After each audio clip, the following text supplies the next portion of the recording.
Hello everyone, আজকে আমি করব মাছের মাথা দিয়ে লাউ ঘন্ট।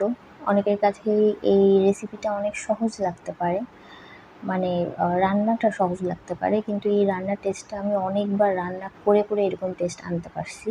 কারণ আমি একবার আমার ননদের হাতে এরকম রান্না খেয়ে ফ্যান হয়ে গেছিলাম। তখন আসলে নতুন ছিলাম, তো জিজ্ঞাসা করতে পারিনি, লজ্জায় কীভাবে রান্না করে। পরে এটা আমি অনেকবার রান্না করতে করতে বুঝতে পারছি, নিজের অভিজ্ঞতা থেকে আর কি এই টেস্টটা আনতে পারছি। তো যাই হোক, আমি এখানে ফোড়ন দিয়ে নিয়েছি অ্যাজ ইউজুয়াল, যেটা আমি ব্যবহার করি, শুকনো মরিচ, তেজপাতা আর সামান্য জিরা।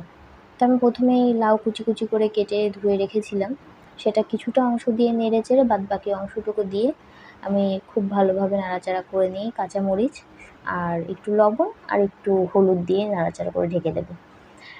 এই ঢেকে দেবো এই কারণে যে লাউয়ের গায়ে না অনেক জল থাকে, এই জলটা যাতে বেরোয় আসে। এই যে পুরোপুরি জলটা বেরোয় আসছে, এখন আমি খুব ভালোভাবে নেড়ে দেবো। নেড়ে দিয়ে দেবো একটু জিরা গুঁড়া, আর দিয়ে দেবো খুবই সামান্য মরিচের গুঁড়া। এই মরিচের গুঁড়াটা অবশ্যই দেওয়ার চেষ্টা করবেন। আর দিয়ে দেবো আধা চা চামচ মতো আদা বাটা। এবার আমি নেড়ে চেড়েই ঢেকে দিব। আর ঢাকনাটা দিয়ে আমি চেষ্টা করব যে এই লাউটা যেন 60% পর্যন্ত গলে যায়। তারপরে আমি দিয়ে দেবো মাছের মাথা। মাছের মাথাটা প্রথম দিকে দিয়ে দিলে কী হবে, মাছের মাথাটা পুরোপুরি গলে যাবে, আর গলে গেলে পুরো ঘন্টটা কাটা কাটা হয়ে যাবে, তখন এতটা ভালো লাগবে না। তো আমি এবার জলটা শুকিয়ে আসা পর্যন্ত আর লাউটাও সিদ্ধ হয়ে যাওয়া পর্যন্ত অপেক্ষা করব। লাউ সিদ্ধ হয়ে গেছে, এবার আমি চুলাটা হাই ফ্লেমে রেখে আমি এবার কষিয়ে নেব আর জলটাও শুকিয়ে নেব। জলটা শুকিয়ে গেলেই কিন্তু আমার রান্না মোটামুটি কমপ্লিট হয়ে যাবে। এই যে আমার কাছে মনে হচ্ছে জল প্রায় শুকিয়ে এসছে আর লাউটাও সিদ্ধ হয়ে আসছে। আমার রান্না কিন্তু কমপ্লিট হয়ে গেছে। আমি এবার চলে যাব, পরিবেশন করে ফেলবো, কারণ রান্নাটা একদম কমপ্লিট।